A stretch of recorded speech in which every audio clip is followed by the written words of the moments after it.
Muchas gracias. A ver, revisando justamente la información de esta mañana, resulta que hoy tenemos un precio del barril de petróleo por sobre los $91. Esta ha sido una tendencia desde la semana anterior. Precios inéditos en los últimos 8 años. La última vez que tuvimos un precio superior a los $90 fue el año 2014. ¿Qué significa eso? ¿Qué representa esto para la economía y para el mercado petrolero ecuatoriano, Silvana? Gracias, Fabricio. Bueno, efectivamente, estos niveles de precios no se habían visto desde el año 2014, como bien lo indica. Si bien hemos tenido en el resumen una tendencia a la alza desde el 2014 hasta el día de hoy, hubieron sus caídas en estos años, hubieron caídas importantes en el 2015-16, evidentemente en el año de la pandemia. Esto lo único que refleja es que definitivamente el precio del crudo no es una variable controlable por ninguna de las naciones petroleras, en este caso el Ecuador, y evidentemente lo que hace es que nosotros como país siempre tengamos que tener algún tipo de protección, ¿no es cierto?, por ese nivel de variables. Hoy por hoy, evidentemente, el tener niveles que se acercan a los $100 por barril y que seguramente llegarán a esos niveles por las políticas que se están tomando, hace que los ingresos sean mucho mayores para el Estado ecuatoriano en base a la producción que hoy tenemos de casi 500,000 barriles, pero por otro lado tiene una incidencia y un impacto dependiendo de las medidas que tome el gobierno en cuanto a la alza de combustibles que encarece los ciclos de producción. Entonces tenemos las dos aristas, digamos, en ese sentido. Ahora bien, este aumento del precio de los combustibles, le pregunto, ¿tiene que ver, por ejemplo, con el invierno en el hemisferio norte o con esta suerte de crisis inicial entre Ucrania y Estados Unidos? ¿O con qué tiene que ver, Silvana? Bueno, tiene que ver con las dos. Básicamente... Son los dos factores centrales estos dos que he citado, los que han provocado el aumento del precio del petróleo. Sí, efectivamente, como cualquier commodity, el precio del petróleo va a subir cuando hay escasez, ¿no es cierto? Es decir, cuando la oferta es menor cuando la oferta es menor a la demanda. Entonces, ¿qué sucede aquí? Con la crisis invernal que se está teniendo en Estados Unidos, hace que la logística y la entrega de crudo se vea complicada. Pero por otro lado también tenemos la crisis que posiblemente puede llegar a temas más graves entre Ucrania y Rusia, y esto hace que se cuide todo lo que es la logística, porque evidentemente los países tienen que proteger este recurso que hoy por hoy, a pesar de la tendencia a tratar de disminuir el uso del petróleo, sigue siendo la materia prima más importante a nivel mundial. Entonces, los dos factores han influido. También influye, evidentemente, sigue influyendo el tema de la pandemia, pero también no olvidemos que este es un commodity, es decir, si bien el crudo del petróleo tiene un factor físico de transferencia o de transporte, tenemos un factor especulativo en los sectores financieros. Entonces, el precio internacional, cualquiera que este sea, también obedece a especulaciones en los mercados financieros. Entonces, son varias variables. Por eso yo decía al inicio de la entrevista que no nos permite a nosotros predecir. Podemos hablar de una tendencia, pero supongamos que deciden la OPEP de aquí a 3 meses y se ponen de acuerdo y deciden inyectar mayor producción al mercado. Eso va a hacer caer los precios del crudo. Entonces, eso es lo que hay que tener un poco de cuidado, no asumir de que efectivamente esto va a garantizar en el largo tiempo ingresos para el Estado.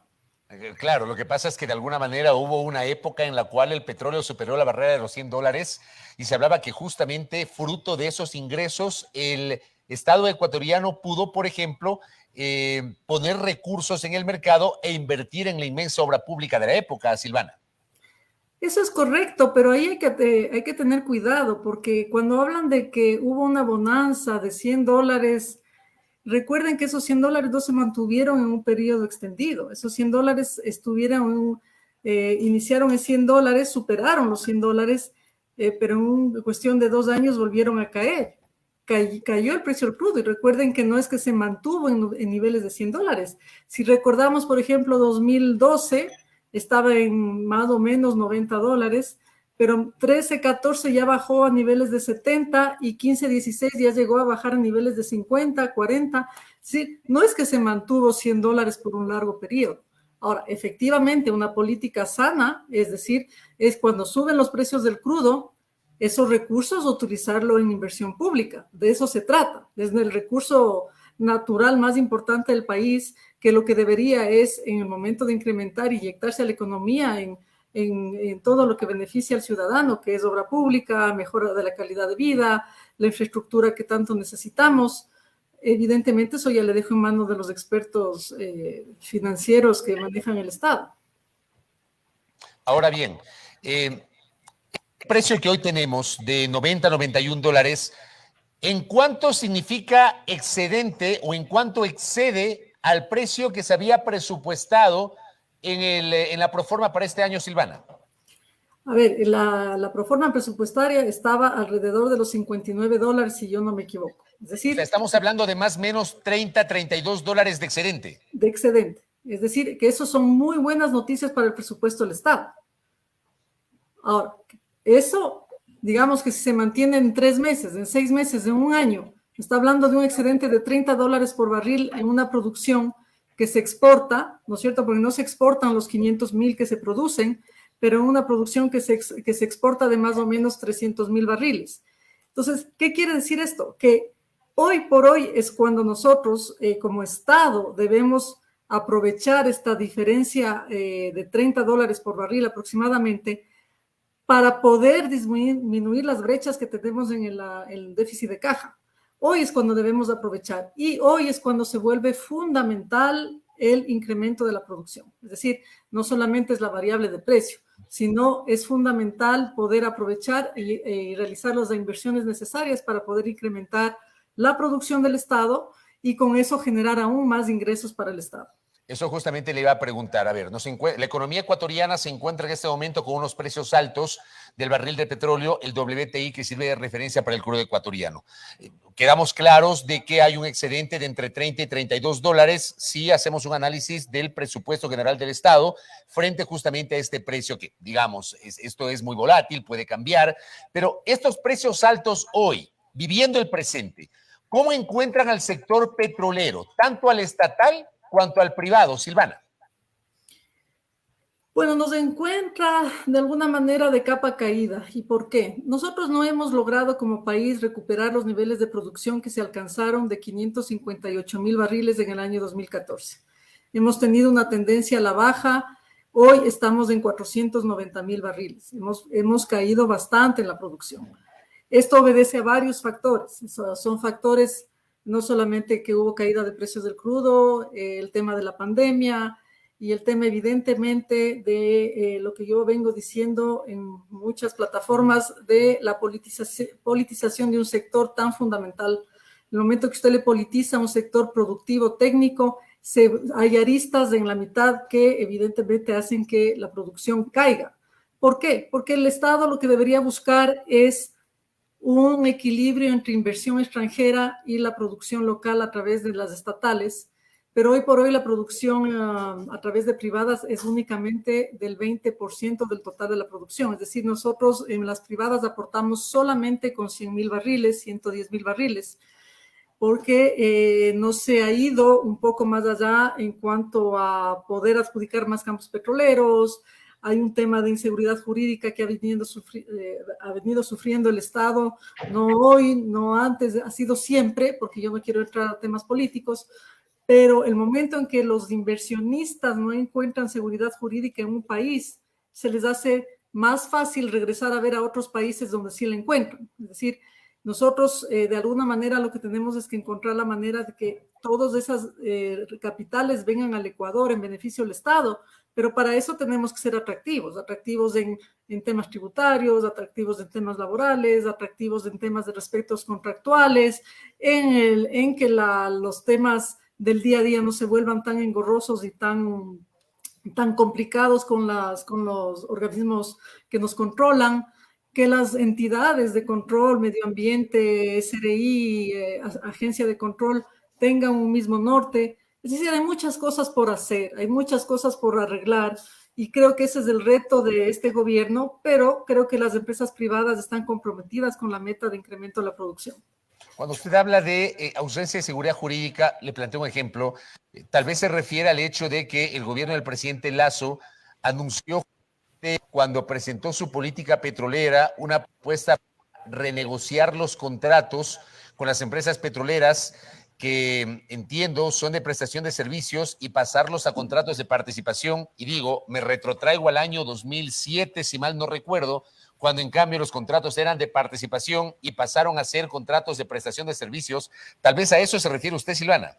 No, en realidad no me refiero a eso. ¿Por qué?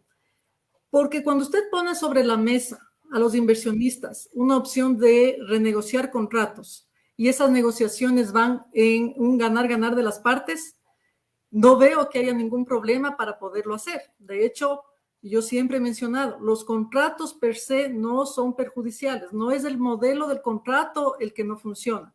Hay modelos de contrato que funcionan mejor en épocas de precios al alza y hay modelos que funcionan mejor en épocas de precios a la baja.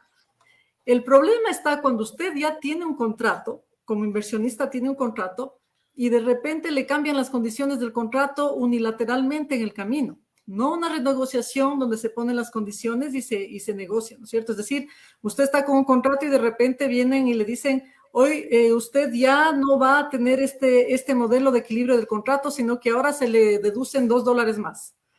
Y usted entonces queda como, pero esto no fue lo que se negoció. O hablemos de las irrespetos a los contratos, temas que han llevado a arbitrajes internacionales. Es decir, el Ecuador es famoso por los arbitrajes internacionales, se ha hecho famoso. ¿Y qué hace esto? Que un inversionista que tiene recursos que sobrepasan los 10,000 millones, 5,000 millones, van a regresar a ver a un país que tradicionalmente no tiene arbitrajes internacionales. Hablamos también de temas, se discuten leyes, se establecen reglamentos en la Asamblea, no se discute con la industria petrolera para ver los impactos que tienen y de repente salen normativas que cambian totalmente la estructura de los contratos. Yo a eso me refiero con la seguridad jurídica. Me refiero sobre todo, Fabricio, perdone que les tenga que insistir, a una Contraloría Antitécnica que tiene sumido a todos los funcionarios de mandos medios y altos en las estatales con terror a firmar cualquier documento, a firmar. Entonces, las renegociaciones de los contratos se estancan, las transferencias de participación se estancan, nadie quiere tomar una decisión porque la historia demuestra que la Contraloría ha puesto auditorías antitécnicas que lo único que hacen es atentar contra la industria. Entonces, a eso me refiero con la inseguridad jurídica. Correcto, me queda clara esa parte, Silvana. Yo le pregunto a usted, desde su conocimiento y experiencia en el ámbito petrolero, ¿fue una decisión adecuada aquella tomada por el gobierno del presidente Lenín Moreno de fusionar Petroecuador con Petroamazonas, que eran dos empresas independientes? ¿Esto era lo que requería justamente el sector petrolero? En mi visión personal fue un gran error. Y fue un gran error, ¿por qué? Porque ahora bajo un mismo paraguas, digamos, está todo. Es decir, se llegó muy poco tiempo a funcionar áreas, Petroamazonas, que tenía de alguna manera una estructura que venía heredada de una estructura privada de muchos años cuando estuvieron aquí la gente de Oxy, y Petroecuador, que tiene una cantidad de responsabilidades en lo que llamamos nosotros upstream, downstream, lo que es la comercialización. Entonces se junta todo en ese proceso. Obviamente hubo reducción de personal y eso ha hecho que todos los procesos se estanquen. Ahora el nuevo gerente Ítalo tiene un reto importantísimo que es básicamente volver a poner los procesos en continuidad, es decir, volver a poner los procesos y que empiecen a darse prioridad a las cosas que van estancadas. Es decir, Petroecuador tiene ahora que incrementar la producción. ¿Cómo le ve usted justamente, acaba de mencionar al presidente de Petroecuador, al gerente de Petroecuador? Petroecuador en los últimos tiempos ha estado en el ojo del huracán. Primero por la inestabilidad en su gerencia, pero por otra parte, por el hecho de que varios de sus gerentes han estado señalados. En su momento, Alex Bravo, que está cumpliendo una sentencia penal condenatoria ejecutoriada por supuesta corrupción. Pablo Flores, que igualmente está vinculado a un caso de supuesta corrupción. ¿Esto cómo contribuye a la inestabilidad del sector, Silvana? Bueno, es evidente que la imagen que esto genera al sector petrolero es nefasto, es decir, pero lo que hay que buscar es la causa, ¿no es cierto? Es la raíz, de dónde nace todo esto. Y vuelvo a repetir, el momento en que tengamos una Contraloría técnica, más no política, y realmente se entren a hacer auditorías que ayuden a mejorar procesos. Es decir, yo no tengo como Contraloría el afán de ir a buscar por X o Y razón un tema de persecución política y más bien ingreso para mejorar procesos. Evidentemente, auditoría en cuanto a control de recursos, pero al controlar los procesos y mejorarlos y permitir que la estatal, que es la que mayor recursos tiene, montos contractuales importantes, tenga procedimientos claros y transparentes con una entidad que realmente va a velar por eso, es la única manera de solucionar, porque si no vamos a seguir teniendo estos problemas.